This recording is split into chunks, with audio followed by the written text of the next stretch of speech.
Rail gate সরিয়ে সেখানে underpass করা হবে এমন কথা শোনায় চাঞ্চল্য ছড়ালো মুর্শিদাবাদ জেলার ফরাক্কা ব্লকের মহেশপুর পঞ্চায়েতের অন্তর্গত বটতলার টিনটিনা রেলগেটে। মানুষজনের কাছে এই খবর পৌঁছাতে এলাকার জনসাধারণ বিষয়টি নিয়ে নড়েচড়ে বসেন এবং রবিবার বিকেল নাগাদ এলাকার সর্বসাধারণ ওই রেলগেট সংলগ্ন এলাকায় একটি সভার আয়োজন করে। সেখানে রেলগেট উঠিয়ে আন্ডারপাস যাতে না করা হয় সেই দাবি নিয়ে গণস্বাক্ষর সংগৃহীত হয় প্রশাসন থেকে শুরু করে রেলের উপযুক্ত দপ্তরে দৃষ্টি আকর্ষণের জন্য। এলাকাবাসীর বক্তব্য, যদি রেলগেট উঠিয়ে আন্ডারপাস করা হয় তাহলে আগামী দিনে এলাকার মানুষকে চরম থেকে চরমতম দুর্ভোগ পোড়াতে হবে। যে কোনো প্রকারে হোক তাদের দাবি এই আন্ডারপাস প্রতিরোধ করতে হবে। প্রয়োজনে এর জন্য আইনি লড়াই লড়তেও প্রস্তুত এলাকাবাসী। প্রতিরোধ করতে সমস্ত রকমভাবে এমনকি আইন প্রক্রিয়ার মাধ্যমে রুখে দেওয়ার চেষ্টা করা হবে। এই দিনের এই সভায় সাধারণ মানুষের সাথে পায়ে পা মিলিয়ে ও কাঁধে কাঁধ মিলিয়ে মুর্শিদাবাদ জেলা পরিষদের সদস্য মহসিনা খাতুনের প্রতিনিধি মাস্টার শহীদুল ইসলাম উপস্থিত ছিলেন মহেশপুর গ্রাম পঞ্চায়েত প্রধানের প্রতিনিধি আব্দুল বাড়ি, এছাড়াও এলাকার বিশিষ্টজনেরা। আব্দুল বাড়ি জানান, তার বক্তব্যে রেল দপ্তরকে আন্ডারপাসের জন্য পঞ্চায়েত থেকে কোনোভাবে এনওসি প্রদান করা হবে না। এটি প্রতিরোধ করার জন্য সমস্ত রকমের চেষ্টা তিনি করবেন। শহীদুল ইসলাম ওই এলাকার আরও অন্যান্য আন্ডারপাসের কি অবস্থা সেইগুলো তুলে ধরে এলাকাবাসীর জীবনযাত্রার কি দুর্বিষহ দুর্ভোগ সেই দুর্ভোগের কথা তুলে ধরেন। আমরা দেখাবো এবং শোনাবো এই বিষয়ে শহীদুল ইসলাম কি জানিয়েছেন।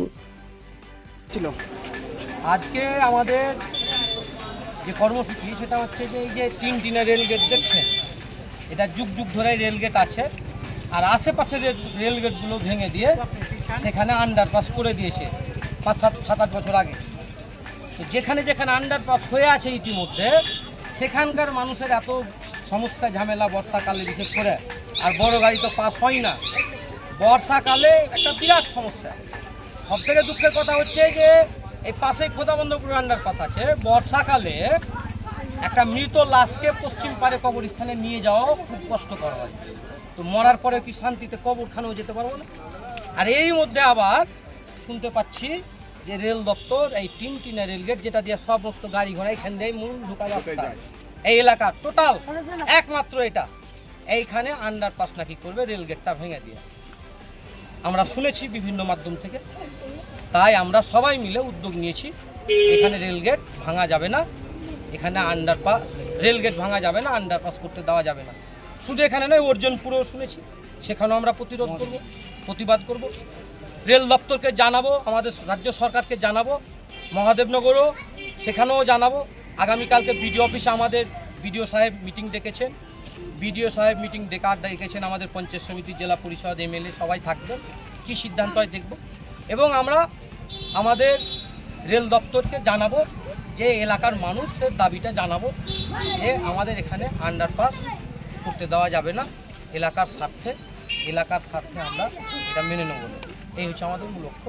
সেই জন্য মানুষকে নিয়ে আমরা সভা করলাম এবং মাস পিটিশন আকারে সমস্ত জায়গায় পাঠাবো বলে এলাকার মানুষের গণস্বাক্ষর কর্মসূচি ছিল, সেখানে হাজার হাজার মানুষ সই স্বাক্ষর করেছে। আমরা খুব তাড়াতাড়ি সেটা রেল দপ্তরের ডিআরএমের কাছে পৌঁছে দেবো এবং রেলমন্ত্রী পর্যন্ত পৌঁছাবো, এদিকে আমাদের রাজ্যের মুখ্যমন্ত্রী পর্যন্ত পৌঁছাবো, যাতে করে এখানে মানুষের অসুবিধা না করা হয়। না, রাজনীতির কোনো গল্প নেই, এলাকার মানুষকে নিয়ে আমরা করছি, সবাই আছে এখানে, আমাদের প্রধানের প্রতিনিধি আছে, পঞ্চায়েত সমিতির কর্মাধ্যক্ষ রয়েছে, এখানকার পঞ্চায়েতের মেম্বার রয়েছে, পঞ্চায়েতের মেম্বাররা রয়েছে, এরা তো সব মানুষ আছে, মানে সর্বসাধারণকে নিয়ে। আচ্ছা, এই যে কর্মসূচি বলতে যেটা শহীদুল মাস্টার বললো আর কি সেম, আমি শুধু একটু মানে এতটুকু যোগ করতে চাইছি যে এই যে যেটা আপনার মানে আন্ডারপাস যেটা হবে কি না, এখান থেকে আমাদের নদীর দূরত্বটা খুবই কাছে আর কি। ফলে এখানকার যদি ওইভাবে মানে ড্রেজিং করা যায় বা করা যায় না, তা আমাদের আরও অসুবিধা আছে। কেন যে নদী তো এমনিতে ভাঙছেই, নদী এখন পর্যন্ত আমরা যেভাবে আমরা মানে ল্যান্ড এবং কনস্ট্রাকশন আমরা খোলসি, খোদাবন্দপুর, সাকুপাড়া, মুশকিনগর, বটতলা যে হারে আমরা ক্ষতিগ্রস্ত হয়েছি, এদিক দিয়ে কোনো ভ্রুক্ষেপ নাই। যেখানে অসুবিধাটা হবে সেই কাজটাই কিন্তু এরা করছে আর কি। এখান থেকে এই যে আপনার যে রেল দেখছেন কিনা, এখান থেকে নদীটা আমার খুব বেশি হলে 500 মিটার হবে, 500 মিটার হবে। এবার আপনারাই বলুন যে এইভাবে যদি গর্ত যদি হয় বা এইভাবে যদি ঘোরাঘুরি করে, এর চাপটা মানে কত দূর যেতে পারে আর কি। ওই জন্য আমরাও এটা মানে শঙ্কিত আর কি, যাতে করে এই জিনিসটা না হয়, এটা আমরা চাইছি। এবং আমরা সবাই দলমত নির্বিশেষে, এখানে কোনো পার্টির কোনো ব্যাপার নেই, এখানে আমার গ্রামের জনগণ আমরা চাইছি যাতে করে এই জিনিসটা না হয়। আপনার পরিচয়? আমার আজমাল হোসেন, এলাকার লোক, এলাকাবাসী। এলাকার